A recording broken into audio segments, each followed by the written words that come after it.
What's Gucci man? Your boy Marcel P. Black, aka the Whack Rapper Backslapper, aka Bad News God MC, aka Mr. Real MCs Don't Rap Over Vocals. You know what I'm saying? We back out here with the Really Out Here podcast.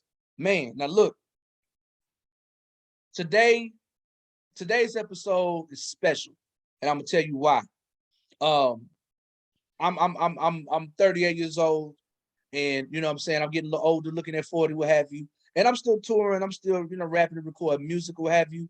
And but at the same time, I know as my children get older that um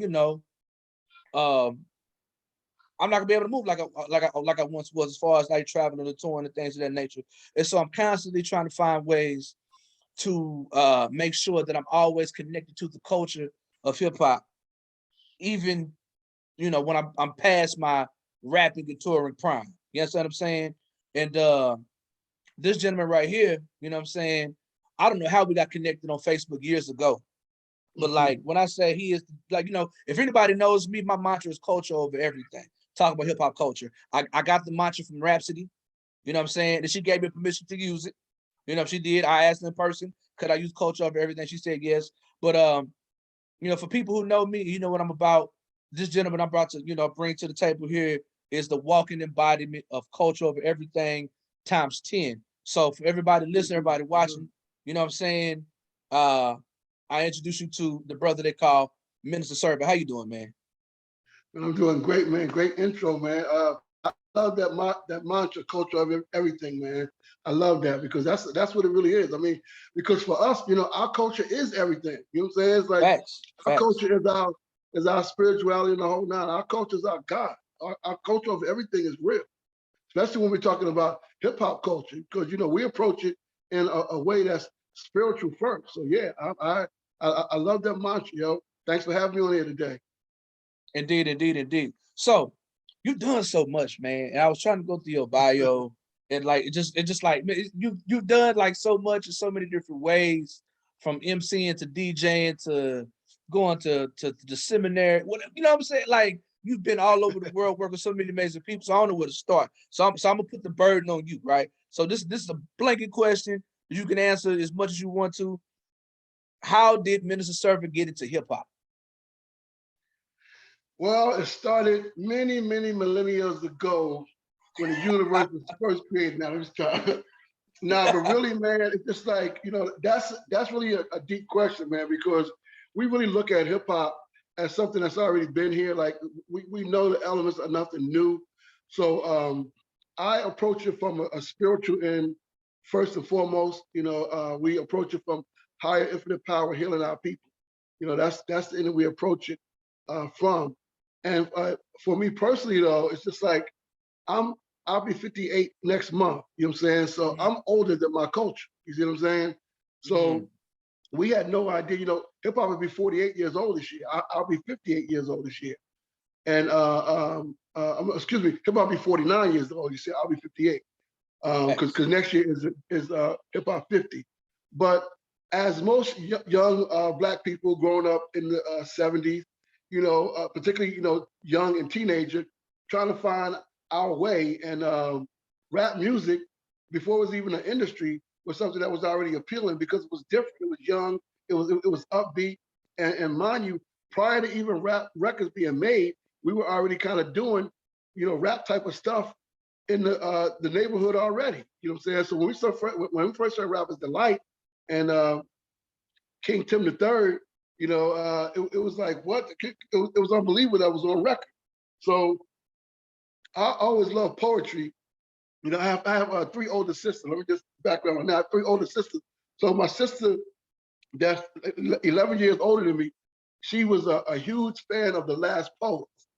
So at a young age, man, I'm talking about like 8, 10 years old, she was turning me on to the Last Poets. And of course, I was fascinated by, the drums and of course the profanity that was in it, was excited as a young person. And then in 6th grade, my 6th grade teacher, big up to Brother Cecil Randall, he introduced us to not only learning about poetry, but learning to perform poetry. You know what I'm saying? So, and that was in 6th grade.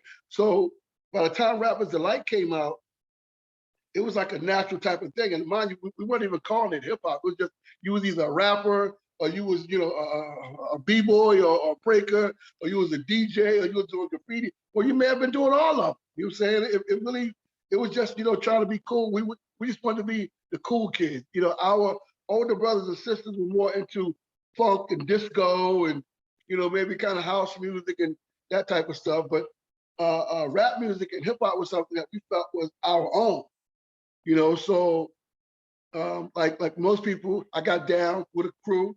So I was an MC, and my rap name was MC Dave T. In fact, it's funny, man, because this year I'll be going back to. I'm from Atlantic City, New Jersey. I say that, a little town called Atlantic City, New Jersey. So in my senior year in high school, my claim to fame in Atlantic City, New Jersey, I was the first person to rap at the senior prom. That was 1982. You know what I'm saying? Ah, there you go. There you go. There you go. There you go. Yeah.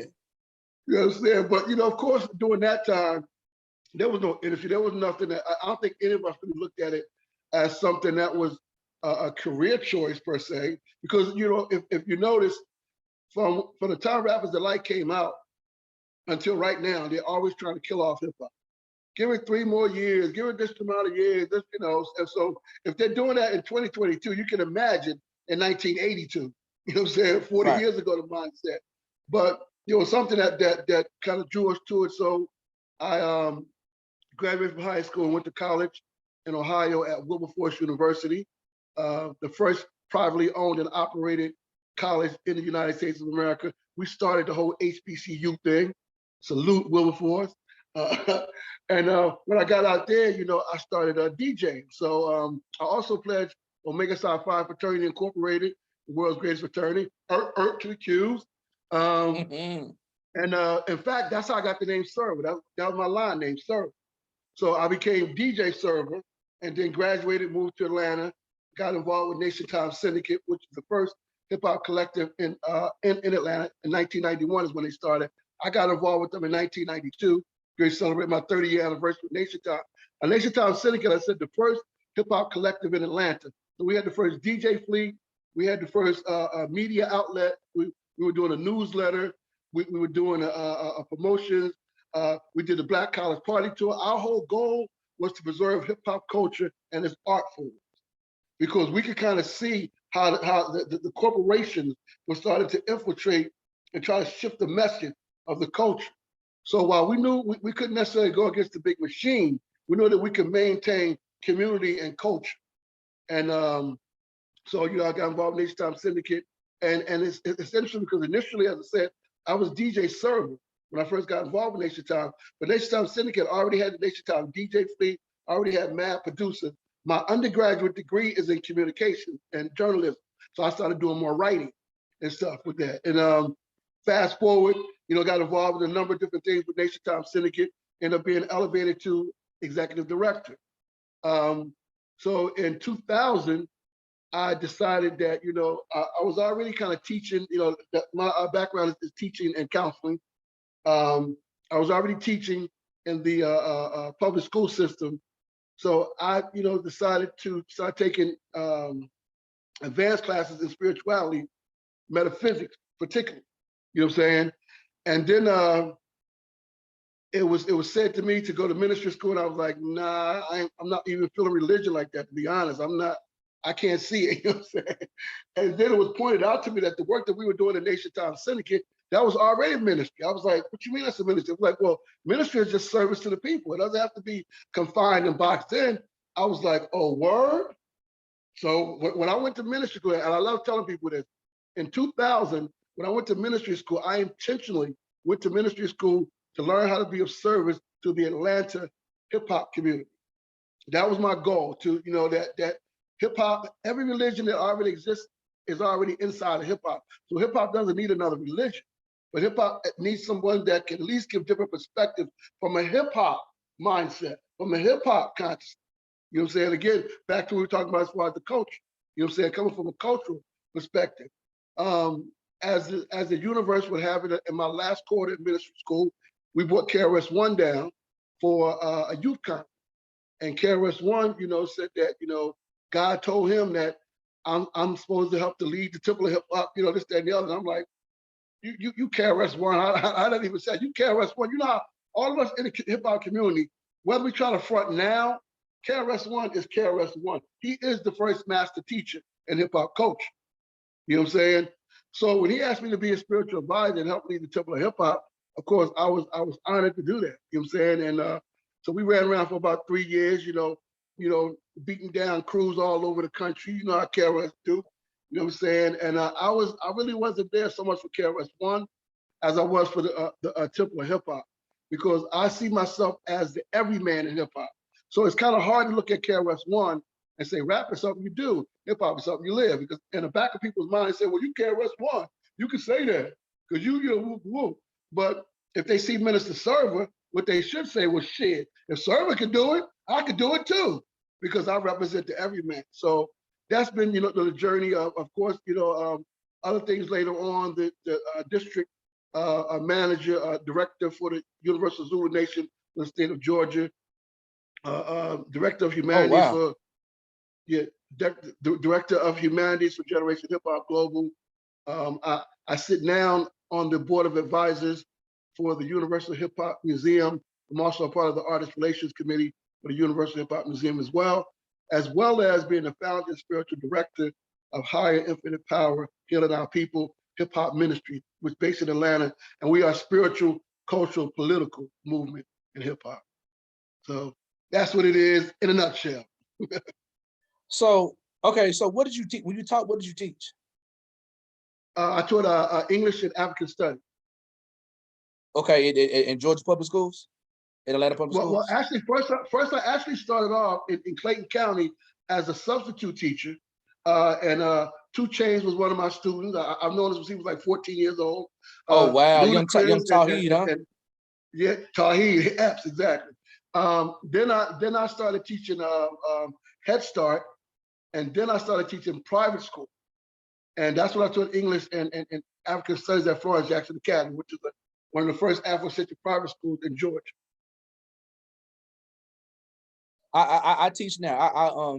This is my first year as an actual like classroom teacher, but I've been in education for 20 years, working with young people for 20 years. But like now I teach social studies.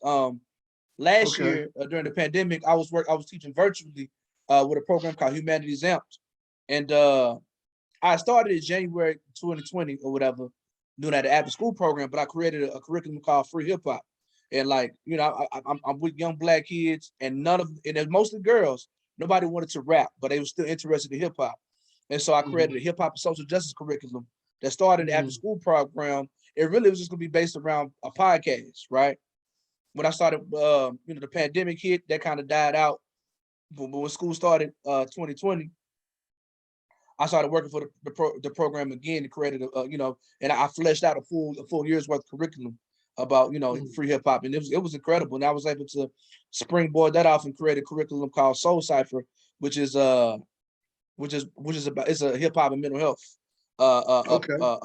class. And because I also was a mental health counselor for 3.5 years. You know what I'm saying? So I'm listening. I'm just like, I'm really peeping game because, man, like, hey, are you hiring? Like, why are you playing? But we talk about the stuff you're doing. You hiring?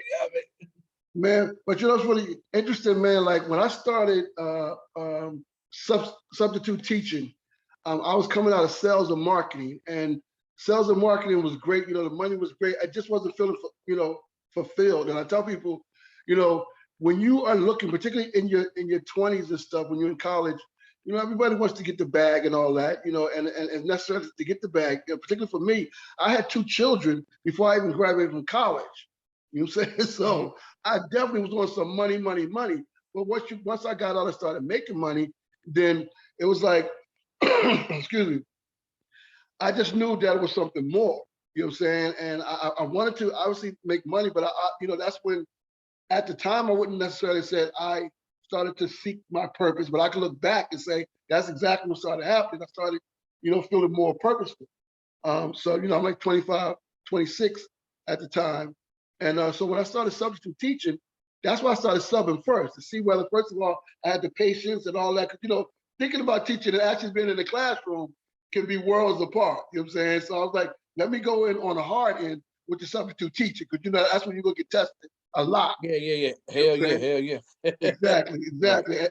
And I was substitute teaching in middle school and high school. But initially, it was no problem because I would come in because first of all, I have a big family, so I've always been around youth. I've been teaching since I was in college. In fact, uh, when I was in college, I took a couple of education courses just because I love teaching. But teachers didn't make enough money in my mind. It was like, nah, teachers ain't making no money. I'm gonna go to Atlanta, get this bread, you know. And it's so funny because the first 2 years, I said things was going good, sales and marketing. But so anyway, once I started teaching though, I would bring like the Source magazine and stuff like that, and we're talking about hip hop and real just regular conversation with the youth. So I would actually use hip hop as like a carrot for their behavior and for them to finish their work. In fact, that's when Yo MTV Raps used to come on. I would take Yo MTV Raps during the week, and on Friday, if everybody's work was done, during the second part of the day, we would watch videos, and then after each video, have the girls on one side and the boys on the other side having a conversation about the video. This is back in 1991. You know what I'm saying? And mind you, I had no idea that I was helping to pioneer hip hop education. That wasn't on my mind. It was being able to relate to the young people, make sure that they did what they need to do. Because what I talk to young people about, at the same time I tell my children, your education is for you. It's not for your parents. It's for you. Right. When you take it personal, you take yourself seriously, then you want to learn. You will stay a student in life. It's not about you getting X amount of degrees. You can do that. But one of the challenges that when people finish their degrees, a number of times they don't keep learning unless their job requires them to learn. You know what I'm saying? And that's one of the problems that we're having now with the so-called Divine Nine. That's a whole nother conversation. You know, so the whole teaching aspect is like crucial in that, man. So big up to you being front line. That's what I really want to say, because you all that on the front line, bruh. I don't know whether I could teach in these times now. It's challenging, bro.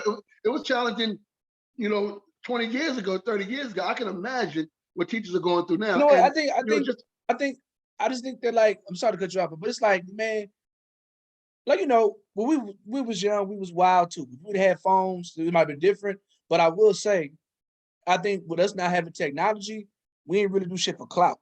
You know what I mean? Like or in the way they do now, right? Because social media and likes and followers is an incentive to act like we ain't got no sense. And so that chase for clout and followers, these young dudes, they ain't got no code. We had a code, bro. We had a code, and we had OGs that would be like, hold up now, come on, like ain't nobody.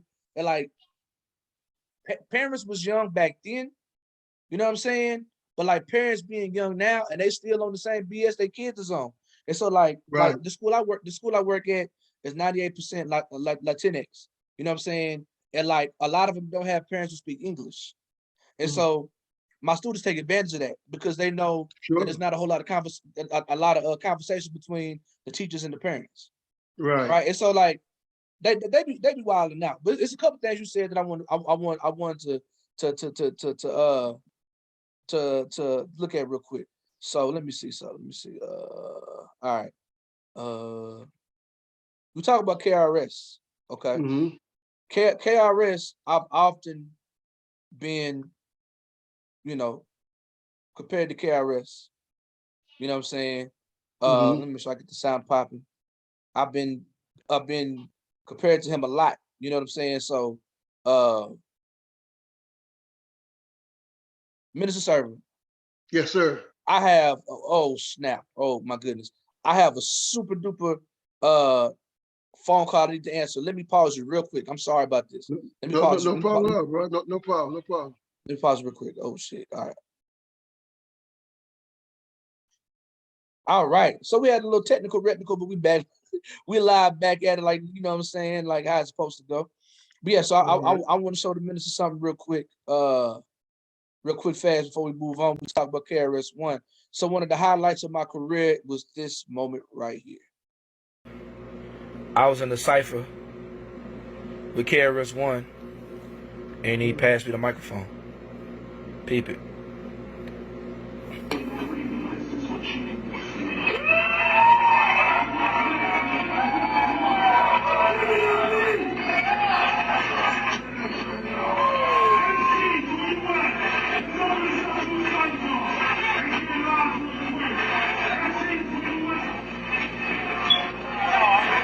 KRS-One, pass me the microphone, y'all.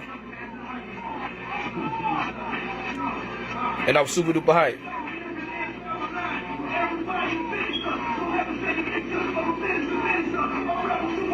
I really be rapping though.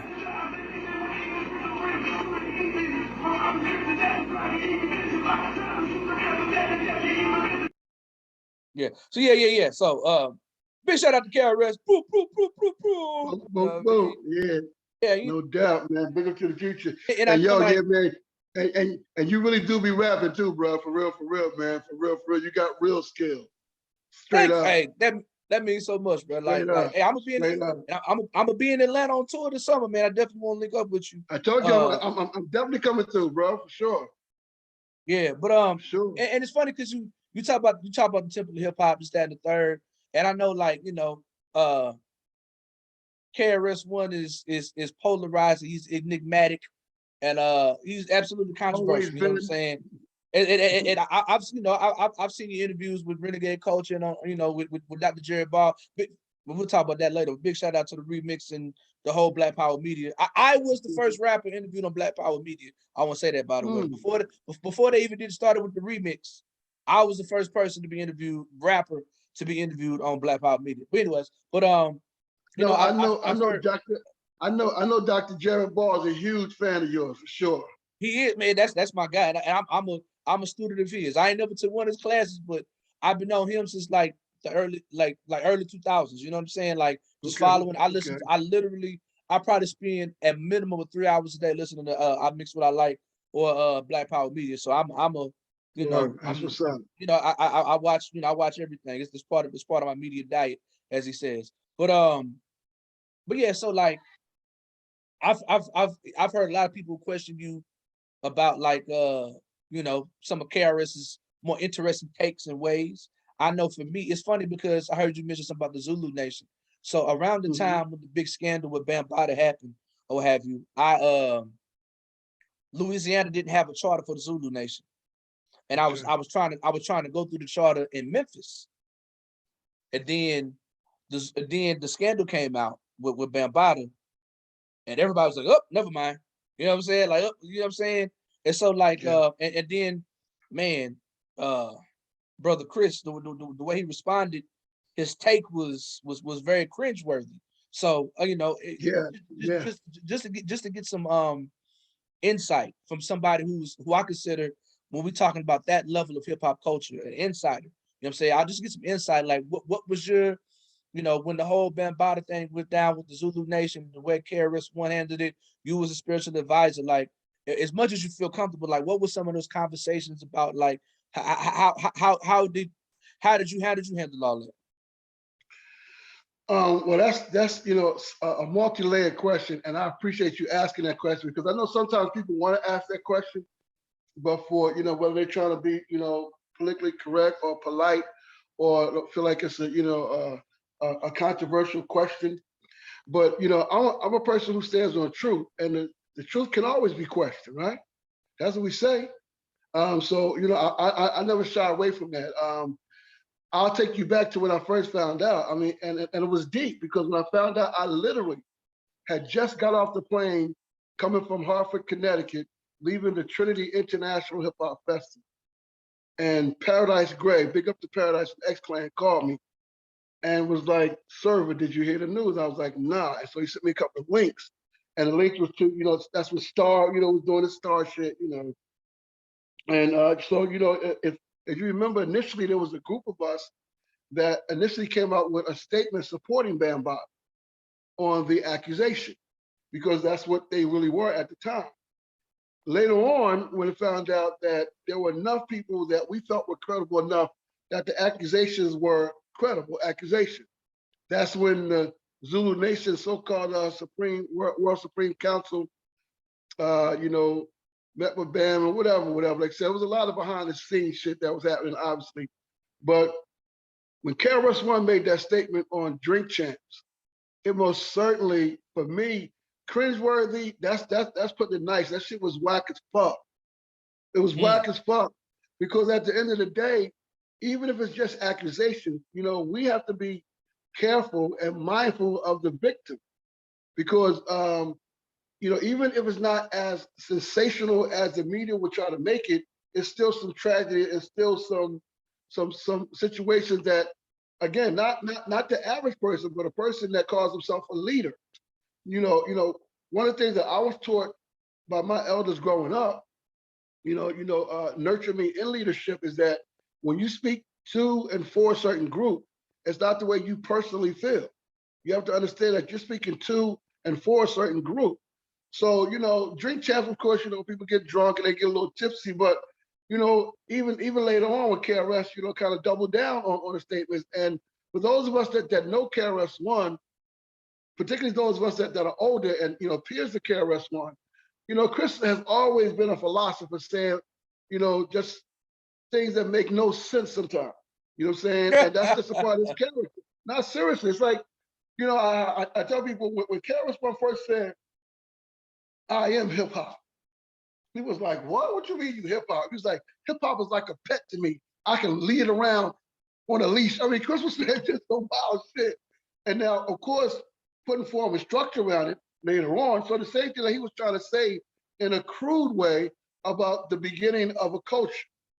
When you look at the sins of the so-called forefathers, not that they should necessarily be forgiven, but it's in a different context. But the way that it was said was just crude and rude, and I immediately, because people, of course, was calling me and asking my opinion. Now, let me also go back.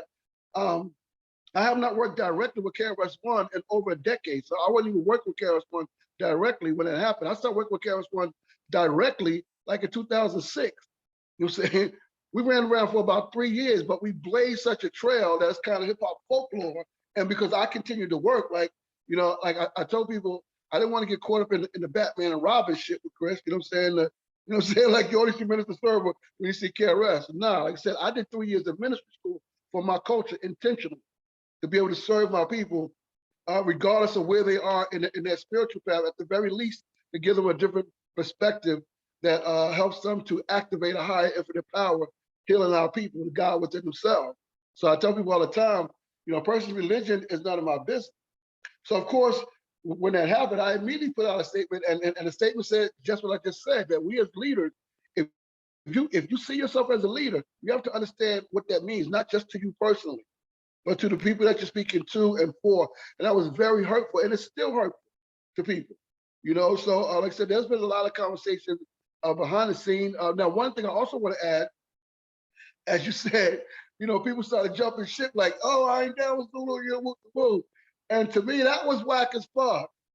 Because what I tell people, I'm involved with a number of organizations, and I'm not involved with any of those organizations because of the personalities leading those organizations. I'm a principled person. So like I said, I'm a member of Omega Psi Phi Fraternity Incorporated. If something happened with one of our founders that's horrific, I'm not going to say I'm not a member of Omega anymore, because I got them because of the principles of what they stand for. I would hope that was the same thing that people got involved with Zulu Nation. So all of the horrific charges against Afrika Bambaataa does not negate the work of the Universal Zulu Nation. I can understand that people want to pull away because everybody has to respond in the way that they respond. But to me, it really showed a lot to me here in Atlanta and around the world. Because for me, as I said, I was the district manager for the state of Georgia. When that happened. So, like I said, we was having some public conversations, some behind the scene conversations. And as I tell people, for me, I'm here for advice and guidance. I have no authority to make anybody do anything. I'm here to be of service. I don't even try to make my own flesh and blood children do anything. You know what I'm saying? I teach them and allow them to process in the way that they need to process. So of course, dealing with grown men and women, I'm here for the advice and guidance, but I'm always going to go back to what we say that we agree upon, which is the Hip Hop Declaration of Peace, that document behind it. You know what I'm saying? That document speaks to principle, not personality, not organization, meaning that all of us are held accountable. But because it's voluntary, no one can make you be a person that moves in integrity, a person that all of us have human frailties to count for. But if you don't own up to your shit, then that's bullshit. That's just bullshit. And if you have people around that are letting you get, in fact, to be completely transparent, I was blindsided by it, but just like I had no clue. Now, when, like I said, when the situation came out and different people started to be more credible, rest in peace, rest in power to brother TC Islam, who I was, really close with. TC and I had a really a deep conversation, and if I had any doubt of, again, I don't know whether everything is true, but everything is not a lie either. That's what I know for a fact. And so, as Minister Server, I was advocating that we deal with it in-house in a real way, getting some help to the person accused and the accusers. But because a number of times, again, grown men and women, and because the Zulu Nation, even though it's the universal Zulu Nation, the World Leadership Council is New York centric. And anyone, I'm from Jersey, and anyone that's not from New York know how that New York shit is. You know what I'm saying? You know how that New York shit is. So I don't think that it was handled properly. I still, in my opinion, still feel like this is still kind of hovering. You know what I'm saying? Because it really wasn't dealt with in a way that brought some healing. Like I said, I'm about having the power healing our people. Hip hop literally saved our lives by giving us a different way from the negativity to the positivity. Like I said, all of us have human frailties and character flaws. So if I slip, I would hope that my brothers and sisters would help me get back up and get my shit together, as opposed to just running away and, kind of throwing stones and saying this, that, the other. Then you have other people that, don't even want to deal with it. So, but it's a learning process, as well. Hip hop is less than 50 years old as a culture. So while we feel like, we've done so much, that's only because we're living in contemporary time. You know what I'm saying? If you pull it back and you look at world history, 50 years is not even a blip on the timeline of culture. Not even a blip. You know what I'm saying? And yet what I challenge, other people, because, I'm unapologetically hip hop 24/7, 365, whether I'm working for the city of Atlanta, working my own business, it doesn't matter, because the way that I represent hip hop is beyond entertainment. I don't care about what rap music you listen to and all that. I know that hip hop is the new name that we're calling African culture. That's what it really is, Black African culture, and we're calling it hip hop right now. And the same thing that Africans have done, which is civilize the world, that's what we're doing again through hip hop. And the industry knows that. That's why they took rap music and co-opted and made it, a bunch of bullshit in the mainstream. Wow. So you've spoken a lot about the yes. First of all, thank you for answering that question. I know you probably get asked a lot, and I just, I do. I've heard you talk about it, but I wanted just to hear it, and for the people who aren't familiar, I think this is a great credible source to get that answer from.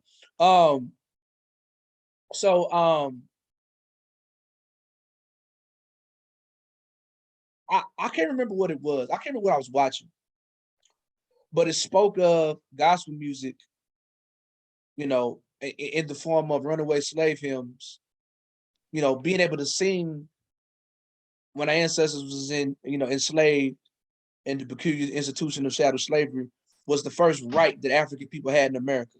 You know what I'm saying? During that time, right? The first right was literally the ability to sing. While ancestors was working in the fields, that was something that they chose to do on their own, and they were allowed to do so, right? And we use that ability to sing and speaking this code, you know what I'm saying, to get free. Runaway slave hymns, you know what I'm saying? Wade in the Water is a runaway slave hymn, you know what I'm saying? Whatever. And like, and now granted, we're African, but we're from different parts of the country. And now we've been, for generations, we've all kind of been put together on these plantations. So like, if we think about it, those runaway slave hymns are some of the first, at least in this part of the world, like a Pan-African type of music, because you have people from all different parts of Africa and different tribes who might not have spoken the same language. You know what I'm saying?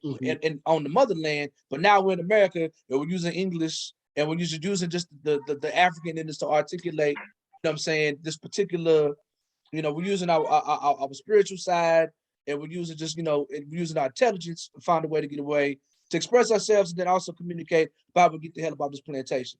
So for me, my father was a gospel musician, God bless his soul. You know what I'm saying? Mm-hmm. And he did a whole lot of work in the community. And probably if I was a little bit older, you know what I'm saying?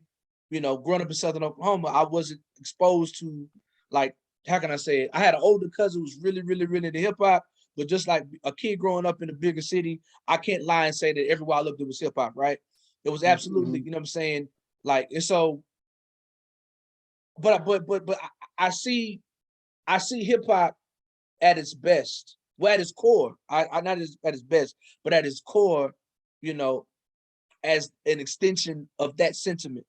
You know what I'm saying? Like it is a coded language in which African people from all over the world communicate with, you know, and at its core, it's about getting free. It's about self-expression and it's about getting free, right? Um, Yeah. and so you spoken a lot to the spirituality of hip hop, which I really appreciate. You know, I really appreciate about the situation. Um, I know, and I don't know when y'all bringing it back, but because I'm a BPM guy, you know what I'm saying? And even before it was on BPM, because Dr. Jared Ball was always on Renegade Culture, you know what I'm saying? That's when I really got to really hear your voice and really see you. You know, we've been Facebook friends for a while, but like when I really started hearing about Minister Server, you know what I'm saying, was on Renegade Culture. You know what I'm saying? Mm-hmm. Mm-hmm. Um, Mm-hmm. and I know you work with Brother Kamal. I know you work with Kalanji. You know, you do a lot of active work, right? So spiritual, we got that.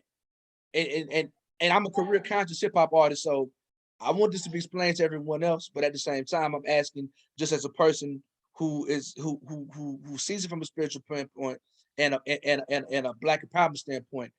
In your opinion, or just historically, or just however you want to say it, how does hip hop culture speak to the black radical tradition? Yeah, I think, you know, when you look at hip hop from its essence, like, you know, there's a workshop that I do called Hip Hop Culture, spelled with a K, beyond entertainment. Um, the way that it meets, because again, we are African in our core. No matter where we are in the world, we're doing the same thing that we've done for thousands of years. When we become aware of that, that in itself is revolutionary. So when you look at, you know, when Rapper's Delight first came out in 1979, and you know the hip hop, the hippie, the whole nine, but then and they were saying it's just a fad. Give it 3 more years. But in 3 more years, 1982 is when Grandmaster Flash and the Furious Five dropped the message. You know what I'm saying? And the message was the first song that was overtly political.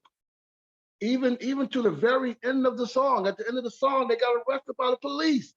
You know what I'm saying? The video all stuffed into the car. So again, hip hop, you know, even before we began to articulate it the way we do now, was looked at upon as revolutionary. But in 1989, with the Stop the Violence movement, that's when we became intentional to use this as a tool for revolution to get free for Black people specifically. Knowing that because it's a universal music, as we do as Africans, we don't hold back from the rest of the world. But it was designed. You like when you look at what they call, you know, the golden age, and Eric B. and Rakim and Public Enemy, Boogie Down Production, and you know, just the languaging, NWA. You know, people look at NWA, fuck the police. That's political from the door. Absolutely. Fuck the police. It sounds provocative and controversial, but when you listen to the lyrics of what they're talking about, that's one of the reasons why the song was so popular as well. Everybody in the Black communities are going through the same shit. So, you know, there was a time where Chuck D said, you know, rap music was like the Black CNN. Black CNN. Yep. You see? So there was a tradition, you know, that became a part of the Black radical tradition. Now, just like the enemy always does, when they see what's coming down the road, not only do they try to set up obstacles from the outside, they set up ops on the inside. COINTELPRO is real. You know what I'm saying? So like I said, when I do their presentation, the first picture that I show is a picture of J. Edgar Hoover. Because if you don't understand the 60s, and you don't understand how hip hop came to birth, meaning that there's nothing new about breaking, MCing, graffiti, DJing. There's nothing new about any of the elements. But you know, we say that people people can say August 11th, 1973. That's when hip hop began. That's a fact now in American law. We just got resolution 331 passed last year through the U.S. Senate unanimously. So that's a part of American history now, right? But we say, well, why? You know what I'm saying? Because these ancient elements, well, what was going on? That's when the political revolutionary part come in. It was a way to save our lives. It was a way to when the world was trying to say us little poor black and brown kids in the ghetto wasn't shit. The universe gave us hip hop to make us feel like, well, this is something that we can pay for ourselves.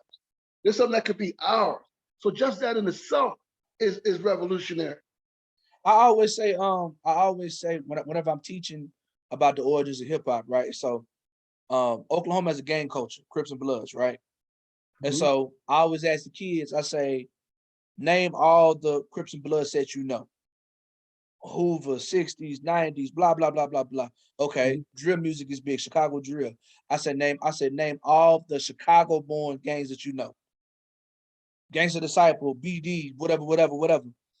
I said, okay, now name all the New York City gangs you know. Crip, Blood, nope, nope, nope, nope, nope. Stuff that started in New York City. Crip, Blood, nope, nope, nope, nope, nope. I said, do you know the reason why you don't know the names of those gangs? Because of hip hop. Because of hip hop, exactly. Because of Zulu Nation. Because what was it? Was it the 171st Division of the Black of the Black Spades? Was it 100? Whatever it was, I can't remember. Yeah, I can't remember what division it was, but this one was led by the guy. Some call him Kevin Donovan. You know, whatever his name is, I don't know what his real name is, but the guy we also know is Bambaataa. You know what I'm saying? He has. If you look him up, he got a million different names. Whatever. I've seen Kevin Donovan, right? But because I was able to build with Pop Master Fable. You know what I'm saying? Years back, he was they had the DMCs in New Orleans, and I don't know why he was there, but he was there. And like, you know, that was I had a project I dropped in 2011 called One Love, and it was very much influenced by, because I was doing a whole lot of reading about the 5%ers and the Black Spades, right? And just the New York City gangs of that era. And so anyway, so I was so Pop Master Fable, you know what I'm saying, was just fresh on my mind, and I got to meet him. And we had like a long conversation about New York City gangs and that gang culture. He told me about the Apache line and things of that nature, whatever. But the reason why we don't know about those gangs in New York City, there aren't any, you know, indigenous New York City gangs from that time is because of hip hop, right? And so as you're saying, it's so the ability to give us a different way to express ourselves, you know what I'm saying? Love, peace, unity, having fun. You know what I'm saying? And like it's really powerful. It's absolutely powerful in that capacity. Just and then like go ahead. And then you know, also, you know, like when I tell people, like when I think back to Atlantic City, which of course was a different experience than what they were doing up in the Bronx.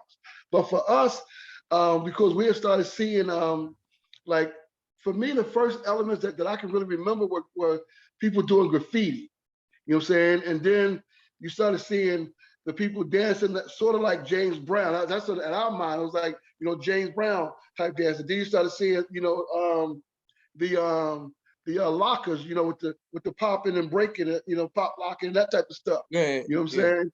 Exactly. So, you know, when you look back from the essence, hip hop was about self-identification, which is why immediately people changed whatever their family name was or whatever their legal name was and adopted another attribute that made them feel more like who they really wanted to be, you know what I'm saying? Which led to them wanting to improve their overall lives, you know what I'm saying?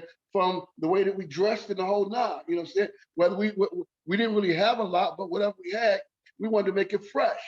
You know what I'm saying? We wanted to make sure that we was, you know, looking a certain type of way. We were speaking a certain type of way. So all of the elements that we talk about, like through the Temple of Hip Hop, we talk about 10 elements. You know what I'm saying? Not just the original breaking of seeing graffiti DJing and knowledge itself, but we also talk about beatboxing as an element that has to be an element. Fashion has to be an element. Language, the way that we, you know, change American English and flip it around. Language has most certainly been an element. knowledge, entrepreneurialism, the unique way that we do business, and health and wellness, which is the 10th element that was just added in 2015. Because we are of the mindset of rap is something you do, hip hop is something you live. So, as functional adults, we have to find ways to make that real. It's not just a cute saying. And, again, as I tell people, I was 39 years old, married with 5 children in my household when I started working with KRS-One. I ain't never run around playing hip hop, my dude. That was never my case. I was already serving executive director of Nation Times Syndicate in Atlanta when KRS-One came to ask me and paid me very well to do what I did. So I tell people, I'm not concerned about anyone else on the level of seriousness that they take it, because everybody has their own assignment. You know what I'm saying? I got clear on my assignment over 30 years ago, and every day I'm just looking to be more consistent in what I'm doing. I've been blessed to raise 6 children through this culture. So again, I'm not saying do what I do. I'm saying I've already done it, and there's a blueprint that's being set principle-wide that if Server can do it, anybody most certainly has the potential to do it, because this culture gives us everything that we need when we look at it from a perspective and the fullness, like any other culture. You should be able to be your best self. You should be able to be your most authentic self. You should be able to earn a living in your culture. Now, because we are a young culture, right now, we don't have the same capacity that we'll have. Like my children and my grandchildren, like we talked about earlier, I'm on my Dopest hip hop Grandpop phase of life. You know what I'm saying? That's my new title. For those out there that want to challenge, come for the crown. The Dopest hip hop Grandpop right here. It's so fat. That's something for you young fellas to aspire to. But first, you got to be a dope pop first. You dig? Preferably a dope husband as well. You know what I'm saying? Absolutely. So the whole family aspect, and even that is revolutionary in the way that we are approaching hip hop. So we're not surprised that we're not on the sexy, popular, glamorous side of hip hop, because we're on the culture side. That's the corporation. And while we don't spend time, trying to, shit on the people on a corporation, we let it be known that there are a bunch of different views of what hip hop is, but we have a track record of it being effective on earth that our children and our children's children can benefit from and can feel proud about the legacy that we're building for them. And it's not based on rap music. It's based on the culture that we feel is just an extension to what our ancestors gave us. So perfect. So we talk about being a hip hop grandpa, right? And we talked about earlier, like the dopest hip hop grandpa. The dopest hip hop the number one, the gotta say that for the ultimate, the dopest hip hop grandpa. There we go. So I don't know if you've ever seen me online. So it's a few things I like to rant about. I like to rant about Umar. Of course, I like to rant about rapping over vocals. I hate Patrick Beverly, right? But another thing that I really that really this kind of gets me, I ain't gonna say in trouble, but I have a pet peeve with a lot of old, quote unquote, old heads as it pertains to hip hop, right? So I was telling my partner yesterday, like, I never wanted to be a rapper for a career, right? I just wanted to be a part of the culture. I grew up in Southern Oklahoma. My parents was heavy in the church, heavy in the community, and I wanted, my cousin taught me how to rap when I was 5. I started writing my own raps when I was 11, and I just wanted to rap, to express myself. I was too fat to break dance. I can't draw to save my life.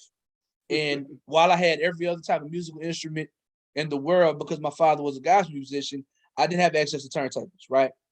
I started rapping, I started performing, you know what I'm saying? And when I had opportunities to rap and perform in front of other people to make some money from it, I kept it going. But I never said like, yo, like, kid, I want to grow up and be a rapper. Well, I did say it, but it's like, to me, it's always been about participating in the culture first and foremost, right? It's always been about participating in the culture first and foremost. So even at the age of 38, and I, for underground MC, I've been blessed to do a whole lot of things. You know what I'm saying? Like some of the conversations I'm having, I'm just got texts from the homie, right? Like I've been blessed. You know what I'm saying? Come from Southern Oklahoma, right? I pride myself in really being in the culture. in terms of like, because I'm a touring artist, if you ask me who the hottest rapper in Portland, Maine, I can tell you. If you ask me who the hottest rapper in Athens, Georgia, if you can ask me who the hottest rapper in Fort Wayne, Indiana, I can tell you because I'm actually there. So for me, when people complain about hip hop not being what it was, it's because y'all not in the culture, right? And so That's one of it my right pet there. peeves, one of my pet peeves is when I see old heads, when they equate everything modern and current about hip hop to the young kids, right? To the young kids. Now I don't like a lot of their new music either, but you know what I'm saying? When I say new music, I'm not like Royce and Fonte and Black Thought are still producing albums in real time, right?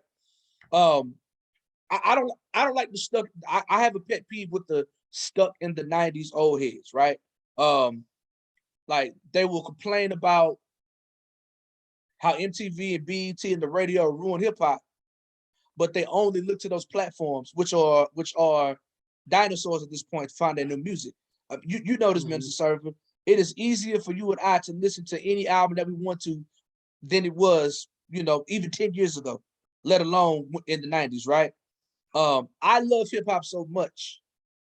I love the culture of it, but even the craft of emceeing and rap, just as a fan, that like it's like a crack rock. I got my first hit when I was 5, and I've been chasing high ever since. And so I don't mind scrolling through my phone and going through a couple different streaming platforms or digging through YouTube, or as a participant, hopping on a plane and flying my ass to New Hampshire to be a part of the culture. And so, yeah, so like I'm just like, yo, like people talk about this is me ranting, but people was talking about, yo, it ain't like it was in the 90s. But like, yo, in 2018, Master Ace and Marco Polo dropped the best album of the year. Did you listen to it?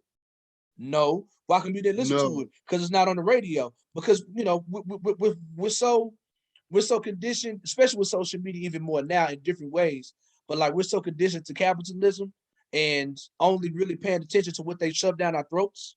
You know what I'm saying? So all this is to say, right? That's another reason why a person like yourself inspires me. You know what I'm saying? Like, you never lost the love for hip hop. You never lost the love for the journey of finding hip hop, or appreciating and supporting hip hop, and you never lost the love of serving the people with hip hop. So I have a pretty decent understanding of what I need to do as a person who's looking at 40 to reach down to younger people, right? I'm a teacher, right? And I've been a facilitator in my hip hop scenes, to where I was a part of mentoring younger artists, right? I'm like, look, I don't care if you mumble rap, but but you should also. I'm not saying stop mumble rapping. I'm not saying stop rapping about dope and guns, but you should also see what you can benefit from learning about Big Daddy Kane. You should also see what you can benefit from learning from the roots of Black Thought or Odyssey or Sky Zoo, right? Like, you should have a little balance and never ever rap over vocals, right? Like that's the only thing I got a hard line on with younger artists. So I guess this is a long rant / question. brother, you 57 turning 58. I'm 38 turning 39. We got about 19 to 18 years between us. What can we do collectively to reach, you know what I'm saying, those hip hop fans who gave up on hip hop a long time ago, between the ages of 40 and 55, you know what I'm saying, who are disconnected from the culture to the point where they only shit on everything new and they don't want to listen to anything that's underground? We could say fuck them. Because that's what I do.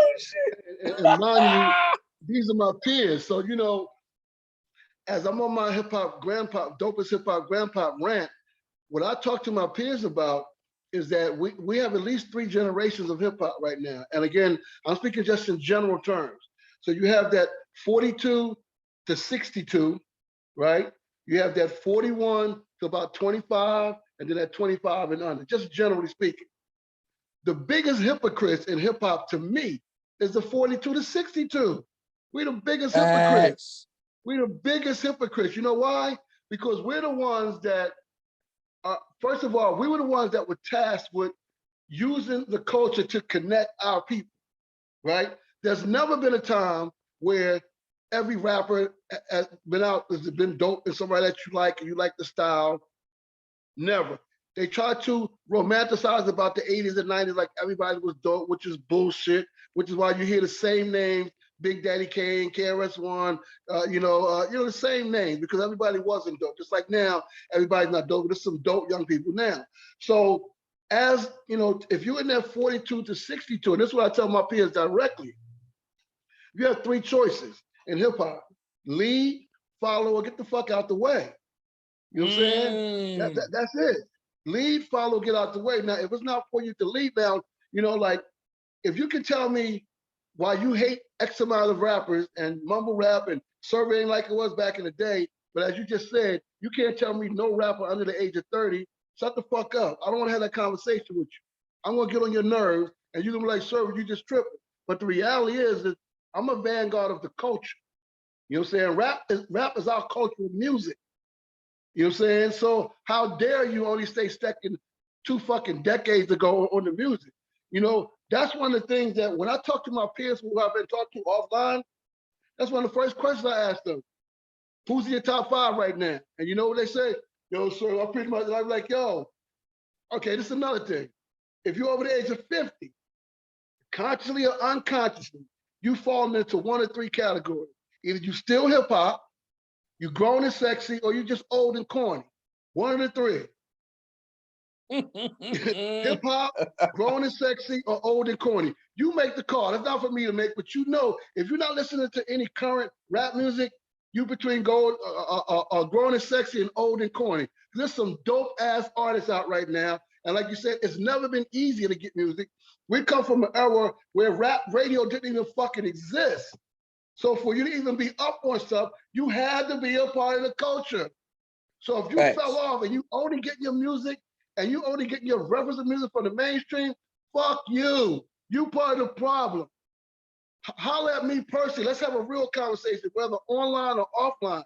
Because at the end of the day, you got a choice whether you're going to be an elder or you're just going to be an old nigga.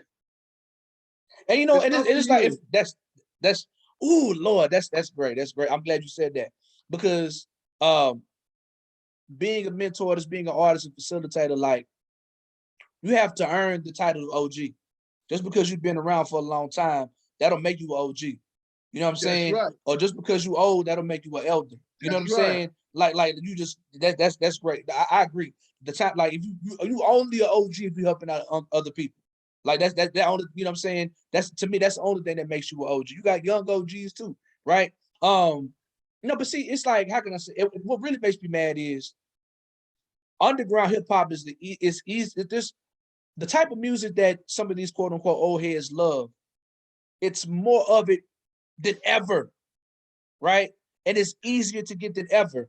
And all of the shit that you claim that you like back in the day is available, but it's just underground, right? That's why they're fronting. That's why they're fronting. That's my point. That's my point. And so that's why they're the biggest hypocrites. That's why they're the biggest hypocrites. Because at the end of the day, you're not even looking for that, what you say you love. So what I tell my peers, if you tell me anybody that you love from back in the day, I'll tell you the equivalent right now to that artist. And then some of the stuff now is better. It's better. Some of these stuff now is better. But the point I'm trying to make is, this is like okay, I'm 38, and there's some music that's too young for me, and I get it, right? But there's Odyssey, there's Fonte, there's Sky Zoo, there's people in their late 30s. So it's like, and like I said, MC8 is still putting out music. Old boy from Binary Stars putting out music. Like Master Ace is like close to your age, like 55. He's still putting out. So it's like, even the guys that you used to listen to are still actively putting out. Like, to me, the Marco Polo album that he did, the Brooklyn Story, it's as good as any of his best albums, if not better. You know what I'm saying? But it's like, you're not even listening to the artist. And it takes, like, of course, now if Nas come out, people, well, he's old. Like, that's not. This Jay-Z, right? But like, you know what I'm saying? Like, that's easy. That's easy pickings, right? But like real yes, easy. all the stuff is really coming out. And so and you know what? When you say, hey, just say fuck them, but what does it say? It's easier to was it easier to, I can't remember the phrase, but like it's easier to raise warriors to try to rebuild broken men. So I can't remember the exact phrase. That's Frederick Douglass. It's easier to build boys than to mend men. You know what I'm saying? Basically, right? And so you're right. So you know what I mean? You answer my question, man. again, in that same end, like, I mean, because obviously, I have a lot of conversation with my peers online and offline. And when I'm on Facebook, to me, Facebook is like the old head news network, right? So everything I'm posting on Facebook, I'm posting specifically for that 42 to 62 generation, to at least to try to keep them aware of the shit that's going on, because I've never stopped being involved with young people. So it's like young people love me because I love them. You know what I'm saying? I'm not running around trying to be like young people. I'm on my hip hop Grandpop shit. You see what I'm saying? But on the same end, I tell young people in all seriousness, we need them more than they need us. You know what I'm saying? Because the way that we preserve hip hop is by preserving the hip hopper, not the elements. The elements have been around. But if we don't have people that have that same kind of love that you have for the culture, that's how hip hop died. You see what I'm saying? So we were the ones that, okay, just like you remember when the whole mumble rap thing first came up, particularly here in Atlanta. You know what I'm saying? It's like, that, I mean, I had so many conversations with some of my peers because their level of understanding, even what so-called mumble rap is. Mumble rap is only mumble rap to you because you don't understand it. It's not even made for you. You know what I'm saying? But on that same end, if we the ones that said rap is something you do, hip hop is something you live, why are you judging our young people only on rap music? You're not trying to get to know them. And as I say this, Lil Yachty comes to mind, who, when he first came out, he was the only one, if you remember, that was really doing a lot of interviews. A lot of the mumble rappers were ducking interviews. But Yachty, because Yachty was raised in the culture, you know what I'm saying? His dad, the hip hop Gordon Parks, right? Yep. Exactly. Big up to Shannon, you know what I'm saying? So Yachty had an understanding of the culture beyond rap music. So even though he may not have liked Biggie and Tupac, he understood the culture, which is why the whole fashion part, the whole marketing part, the whole cultural part, he was on point. The only thing that a person might not have liked is the way he rapped. You see what I'm saying? So again, it made us look hypocritical to say rap is something you do, hip hop is something you live, and you judging people that are literally young enough to be your children on rap music. We look ridiculous. And the thing with the young dudes is, it's like one that they've done very, very well. Two things they've done very well that are part of our culture that we don't give them props for. They absolutely keep the dance alive. You know what I'm saying? Yeah, they absolutely keep the element of dance and fashion. You know what I'm saying? Like they always create new styles, new dope styles, what have you, or what have language, you. And entrepreneurialism, everything, all the type of stuff. And so I have a take on this, right? So people was calling this stuff mumble rap, and I think that you had Designer Drop, right? He had the song Panda, right? And I started calling that style panda rap. You know what I'm saying? Like, whatever. And I was saying I was joking about it at first, blah, blah, blah, blah, blah. And then it took one of my white friends, like, saying he started calling them little yayas. And I ain't like that. You know what I'm saying? I didn't like that. And it's like, you're a white, like, these are still our children at the end of the day, right? Right. It's I just don't like that. No, we can call each other nigga if we want to, but you can't. Or you know what I'm saying? Like, I can make fun of my little brothers, my little cousins, but you can't. You know what I'm saying? But I think for me, so I think this is why I divert from I don't know. I believe as it pertains to hip hop, right? I think there's a thing because I absolutely think there's a thing called cultural attention.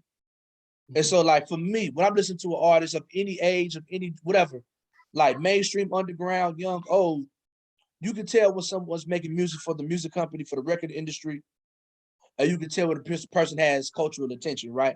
So when I listen to Earth Gang, right, you can tell that, like, in my personal opinion, Jid, all those dudes in Atlanta or whatever, the younger guys, Joey Badass to Denzel Curry to IDK, younger dudes, Nick Grant, you can tell that there's like a foundation, a cultural foundation, and even though they're in the business, they're still making music to express themselves.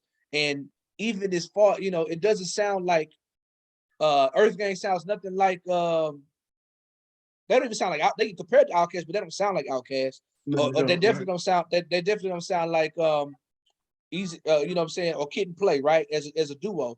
But you can tell that there's a level of grounding in the culture, right? When I hear, Yachty's interesting because you're right. The only thing to me, this as a rapper, I can't listen to it at all. But you're right, he does come from hip hop pedigree. But then there's artists who they might mumble rap or whatever, or they might be famous or whatever. And to me, there's no hip hop in what they're doing whatsoever. Now it's rapping, you know what I'm saying, which is an element. But as far as like that cultural attention, like, okay, Right. am I literally just doing this as a product for white folks to sell and and buy, or am I really trying to say something, right? So people are like, yo, Right. Marcel, you underground cat. How can you listen to Kendrick? Are you listening to this? This is one of the most vulnerable, what I'm saying, self-expressed, vulnerable bouts of self-expression that we got out of mainstream artists in 10 years. You know what I'm saying? The man would talk about being molested. You know what I'm saying? Like that's hip hop. Yeah, he's mainstream, right? He's mainstream, absolutely. He's a commercial crossover mainstream artist, but his cultural intention is rooted in hip hop. And I think that's what the search for that cultural attention is what keeps me like hungry. You know what I'm saying? Like when people talk about, bro, Mr. Service, it's some boys, and I'm gonna keep preaching these boys. It's some boys not far from me there, Birmingham, Alabama. Their name is the Monastery. You know what I'm saying? Carlos Charm and Paco. I'm gonna send you some of their music. They like late 20s. When I say these dudes here, boy, I'm talking about like I will. But if I had if I had $10,000, I give them. You know what I'm saying, in my bank account, I give them 3. We go on the road. Like these brothers. So what I'm saying is like Yeah, the this, Birmingham, you like said? out of Birmingham, Alabama, and I've brought Okay. them to Atlanta before with me and tour. I'm gonna send you some of their stuff. Like Yeah, do they that. young dudes, right? They young Do you know? dudes. They got like Do you know what's up? DJ Supreme and Shaheed in Birmingham? I don't. I know Sean Judah. I'm not familiar with them. I know Sean Judah's one of the OGs out there. I know Eugene Wright. That's one of my homies out there doing a whole lot of stuff. Yeah, yeah. You know what I'm saying? But I need to connect you to a Supreme and them. They've been touring. They've used to tour with Jurassic 5 and groups like that. And now Supreme is on the radio in Birmingham, if I'm not mistaken. He does a Saturday night. Well, he was doing it. This prior to the pandemic. I don't know if he's still doing it, but he was doing a Saturday night hip hop mix show in Birmingham. yeah, I'm actually I'm gonna be out there the night after I go to Atlanta. So I'm tapped in. Okay. But yeah, but all I'm saying is like this is just like that. It's the cultural attention for me, right? You know what I'm saying? So for me, like I'm a conscious hip hop artist, and I came of age rapping in a place where nobody like conscious rap. When you think about Baton Rouge, you think about Lil Boosie, you think about Gates, you think about NBA YoungBoy. If you're a little older, you might think about C-Loc, you think Believe. You don't think conscious hip hop. I live in a place, Oklahoma, that still never had its own hip hop sound, right? And so I've never really fit in. You understand what I'm saying? And so I always carried the culture with me, and that's what carried me through, right? And so when the young artists come up to me and they might do a style that I might not listen to on my own, I never, like, especially for younger artists, I never shit on nobody's style because I was that young guy who got his style shit on different because it was different too. But what I do is, what I always try to find the common ground is teach them to love, appreciate, and respect the culture. You know what I'm Right, saying? Like, right, you know what I'm saying? Like, okay, boom. right. I'm not asking you to rap like KRS. I'm not even asking you to rap like Nas. Make the music that you want to make it from a pure Right. place. And when you get on stage, present it with this particular cultural intention, and it always makes the Exactly. artist better. As opposed, I'm never telling you Exactly. to stop mumble rapping, but I'm saying, hey, if you're gonna mumble rap, you better not rap without no vocals. You better get in that gym and put the cardio in so you can rap them triplets and without Right, having, you know what I'm exactly. saying? And Respect that's what you're doing with that word. and that's one thing that I love, that you take that stance, man, because I'm known for taking that stance hardcore. I mean, I've been at shows at Apache Cafe, and it's an open mic and somebody's rapping on it, and I'm like, boo, not loud, but just like boo, boo, boo. You know what I'm saying? Not trying to diss them, but let them know that as an MC, your vocals, that's your instrument, dude. Period. And you touched on something about people shitting on styles. You know, KRS has a line, one of my favorite lines, where he says, you got to have style and learn to be original. And everybody's going to want to dish you. Like me, we stood up for the suburb, but that line, you got to have style and learn to be original, and everybody's going to want to dish you. Yeah, because people are not used to new style. You know what I'm saying? But that to me, like, you know, we are creating culture. So while, again, our view is not the only view, but when we tell people we have a track record. So while we're not saying do what we do, we're saying that if you really want to live this culture out, you don't have to try to create a blueprint. You can improve upon stuff that we've done. Come on, baby. What's wrong? Hold on. I'm in hip hop grandpop mode for real. Say hi. There you go. Say hi. Hey, baby. That's my granddaughter Imani that wants to just be in the mix. Hold on one second. She needs her batteries and her little toy. Okay, baby. I'll be off in a minute, okay? Okay, take that back there. No. I don't know why it's not working, but you gotta wait to get out the car. Okay? And look, the battery just fell out, see? That's not gonna make it work though, baby. Anyway, hip hop grandpop, dopest hip hop grandpop in full effect. You know what I'm saying? What was I saying? Imani, hold on one second. Imani, are you going in that room or you go back in the other room? Go back in your room. And when I get off, I'll see what's wrong with it, okay? Thank you. Pick those up. Thank you. I appreciate that. Okay. I love you too. Okay. I love it. It's a family. Hey man, it's about the family, baby. We can't talk about hip hop here for as a family if we ain't got the grandbabies on the screen. So there we go. It's a part of all of it. Hey man, so what was I saying? I'm sorry, I lost my train of thought. We talk about just the importance of how we create culture with new styles. Oh yeah. So you know that's something that's always going to be important because again we are a growing culture. So again, when I'm talking to my peers, there's never been a time when you like every kind of style that came out. When you know, particularly those of us that are from the East Coast, for a long time. It took us a while to even be open to hearing Southern rappers and West Coast rappers and things of that nature, you know, and all different type of styles. So that's always going to be it. But what I love about these young artists, hold on one second. Imani, if I have to pause this and come back there, you are not going to like the outcome. I promise you. So just chill out. And see, you know, I have 7 grandchildren, and she's the only grandbaby girl. So sometimes she can really just be beyond the brattiness. But let me pause this for just a second. I got you. I'll pause it for you. All right. We'll be right back after he does his grandpop thing. We'll be right back. Yeah. Okay. So. And we're back. and we're back. Hey, listen, for all the parents out there and for all the hip hop grandpops and grandmoms, listen, man, you know, there's an African proverb that says to go back, the first step forward is to go back to tradition. So as we're raising our children, we want to make sure that we're giving them that discipline. Even when they're acting like that, they need discipline, they need boundaries. Now, you don't necessarily have to beat your children to do that, but you have to be firm with them. And I didn't raise my children beating them, but I raised my children being firm. And when you have that authority, raising them a certain kind of way, they know the tone and the voice. And, you know, that's really important because I see a lot of times, I just say that, a lot of times, you know, parents call themselves being liberal and they're wrecking their children, but that's another conversation. Word. Well, look, let's do this, man. I see you got family stuff happening, things of that nature. So, this is Hip Hop Appreciation Week, what have you. Y'all been celebrating all week, you know what I mean? The theme this year of Hip Hop Appreciation Week is solidarity. So, what I would like for you to do is, you got that declaration behind you. If you could tell us about the Hip Hop Declaration, and tell us about Hip Hop Appreciation Week, how long it's been going on, or just whatever you want to lay out about it.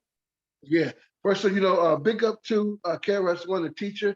The Temple Hip Hop started Hip Hop Appreciation Week in 1998. as a way to, as a way to celebrate ourselves, man. You know, one thing that I always appreciate about KRS-One from the door was his genuine love for hip hop. You know what I'm saying? His genuine love, which can make it sometimes, extreme or whatever the case. But none of us can really doubt the love that KRS has had, for the culture. So Hip Hop Appreciation we started in 1998 as a way to celebrate ourselves, as a way to decriminalize the images that were starting to be strong. You remember, back in the 90s when the shift came, that's when the images stopped. So when once NWA dropped Niggas for Life and it hit #1 on the Billboard chart, then the industry made the decision that they were going to go with this reality rap, what they call gangster rap. Excuse me. So that went to the extreme. So fast forward to the 90s with Bad Boy and all that, the Baby Rollers in the Sky, it got to the extreme. So because KRS-One has always repped the culture, he started to hip hop in 1996 as a way to just bring the spirituality part of it. So in 98, we started Hip Hop Appreciation Week as a way to celebrate it. Fast forward to 2001, when we went to the United Nations to establish hip hop as an international culture for peace and prosperity. That's when you get the Hip Hop Declaration of Peace. So from that point forward, with the Hip Hop Appreciation Week being incorporated into the Hip Hop Declaration of Peace, it's always the third week in May, and each year there's different themes. There's no right way or wrong way. You don't have to necessarily go with a theme, but it's really a time for us to really just appreciate. Sometimes people forget that there was a time, bro, where they was actually trying to outlaw rap music, where they was actually trying to shut the shit down.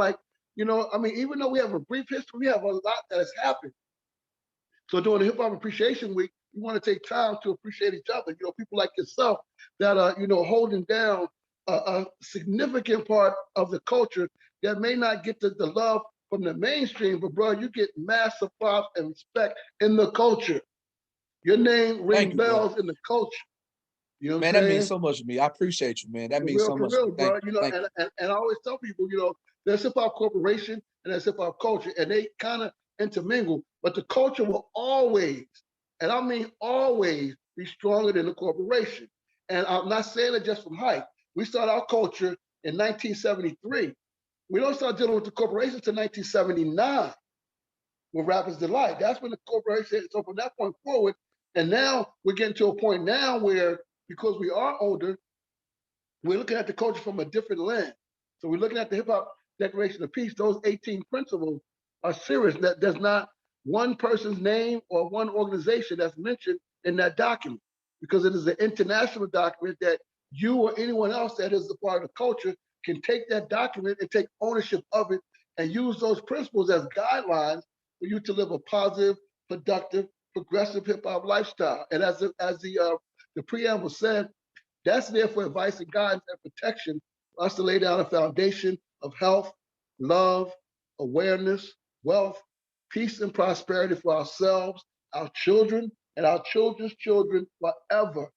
We are serious about this. We're not playing hip hop. And again, that document is 21 years old, and people that are making millions, billions of dollars off the culture could care less about that document. And you know what? They don't have to.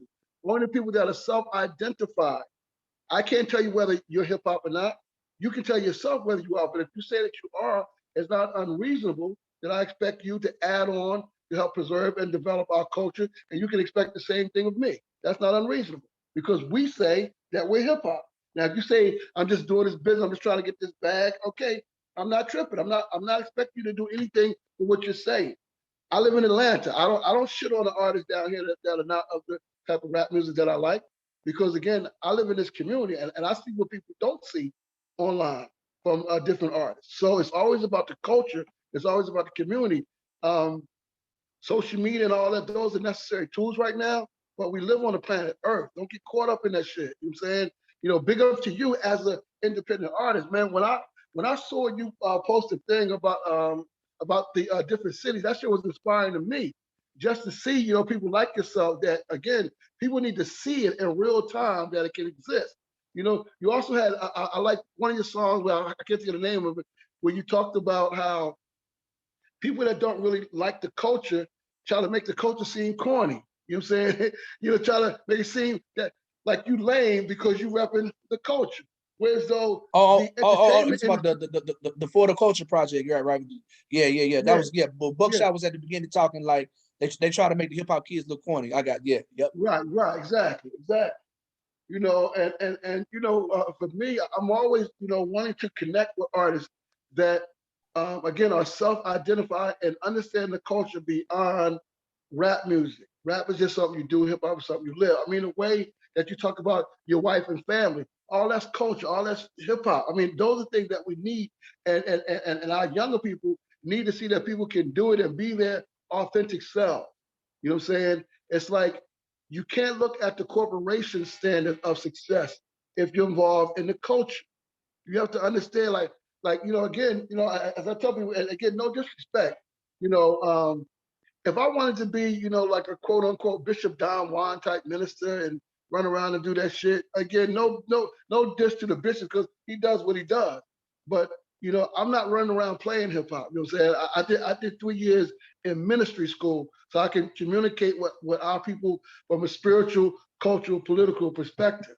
So the hip hop Declaration of Peace, that's my calling card because I tell people, if you tell me what you're passionate about, I'll point you to the principle on that document. And when you begin to learn the language of that document, you become the expert in the room that you're in because most people don't know that shit. So if you go to somebody, you talk about, and as soon as you say, well, on May 16th, 2001, we went to the United Nations, and you say we because we went there as a culture. Whether you were physically in there or not, that's not even the point. We went to the UN, you know what I'm saying, to establish hip hop as an international culture. That changes the conversation immediately. And if you really know that document, then you'll be able to speak from that document and share with other people. And then you become the expert on that document. And people want to hear you talk about what they don't know. Because right now, everybody wants to think that they're down with hip hop, but they're really just down with rap music and entertainment corporation. You know what I'm saying? Right. But we speak a different language in the culture, and we're not trying to convince, coerce, or get nobody to be down with us. It's like any other culture. If you're not called to it as something that's beyond entertainment, then what we're talking about now probably makes no sense to you. But if you are called to it, then there's an international community. You got brothers and sisters around the world that are looking to help you be your best self through this culture. I'm here to be of service, to enlighten, inspire, and empower people to live their divine purpose. You know what I'm saying? To be able to operate and activate a higher infinite power, healing our people. You know what I'm saying? That's what it is. And that's what that document, as a Hip Hop Appreciation Week, all the things that we do are to enhance ourselves and to enlighten ourselves to be our best self. Because that's what hip hop should make you. If hip hop is not making you a better you, you're not involved in hip hop.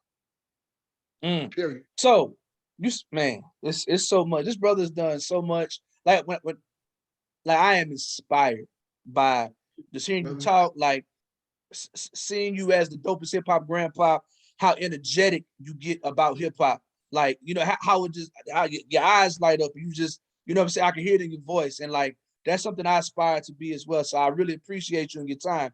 Please, man, like, do me a favor before we go. What websites or where can we find some of these different organizations that you deal with, specifically the one that deals with Hip Hop Appreciation Week? Where can we find you online to tap in with you? Just to make sure that we up on game. Yeah, for people that want to find out more from me, you can. I'm readily accessible on social media.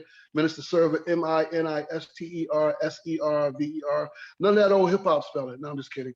But regular Minister Server spelling.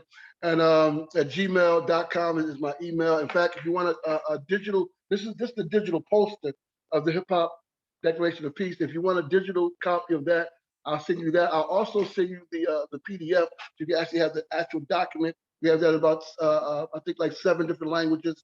So if you want that, you can get that as well. You can go online on KRS-One and Temple of Hip Hop are definitely still doing some things. Big up to the teacher, big up to everybody that's, still doing the Temple of Hip Hop type of thing. Big up to the Universal Hip Hop Museum, Brother Paradise, Rocky, Martha, Pete Nice, Mark and Tina, all the folks that are, doing the work.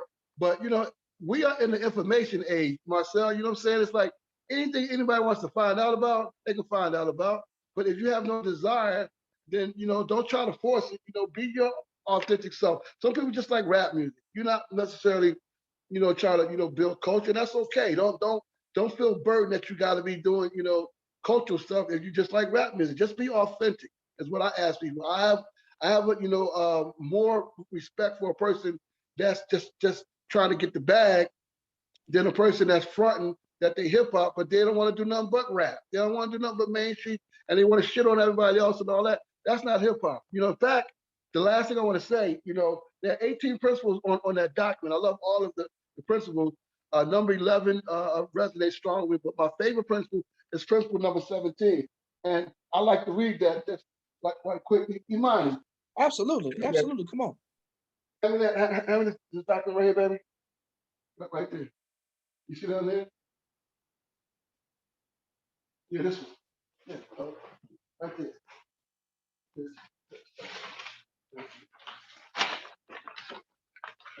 That's my grandbaby working. Just very quickly, principle number 17. Hip hoppers are encouraged to share resources. Hip hoppers should give freely and as often as possible. It is the duty of every hip hopper to assist whenever possible in the relief of human suffering and the correction of injustice. Now, this is my favorite part. Hip hop is shown its highest respect when hip hoppers respect each other. Hip hop preserves itself by preserving the hip hopper. So again, the way we treat each other, the way we talk to each other, the way we think about each other, those things are important. Don't let people, get you in the mindset where you're trying to be whatever character that you are portraying in your rap music. That's not your real life. You know what I'm saying? And we're dealing with this. I think I lost you, brother. Brother Minister. I think I lost you. He's going in too.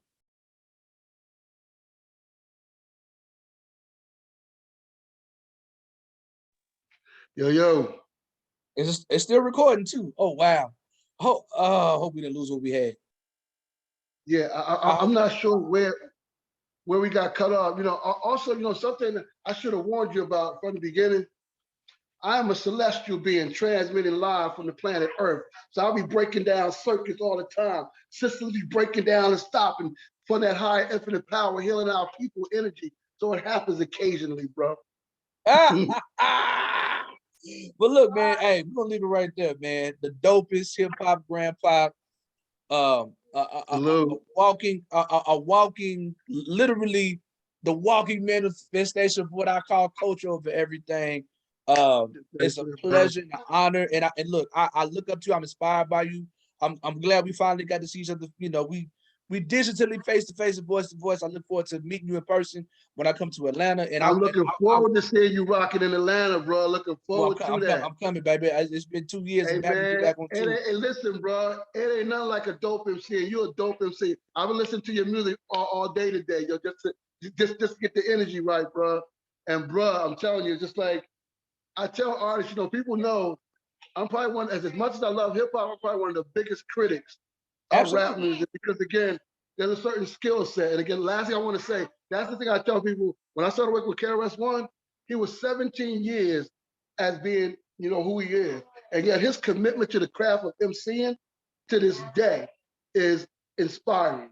And I see that same kind of energy. I could tell that you take your craft seriously. So big up. I'm a student, man. I learned my live show is a mixture of Killer Mike and KRS-One. Them is my, especially being bigger dudes, you know what I'm saying? Like just a blast master controlling the crowd. Like I take like I was going crazy when he did the verses. I'm just like, this is how you rock a crowd. But look, I hope and aim to keep this. I want you to be my jig. Now I want to learn from you because I had a conversation with Merz the other day, and I was like, regardless of where I go with my career, it's always gonna be my responsibility to build the next Marcel times a million. You know what I'm saying? So I definitely want to keep in contact with you. Just the Really Outchea podcast.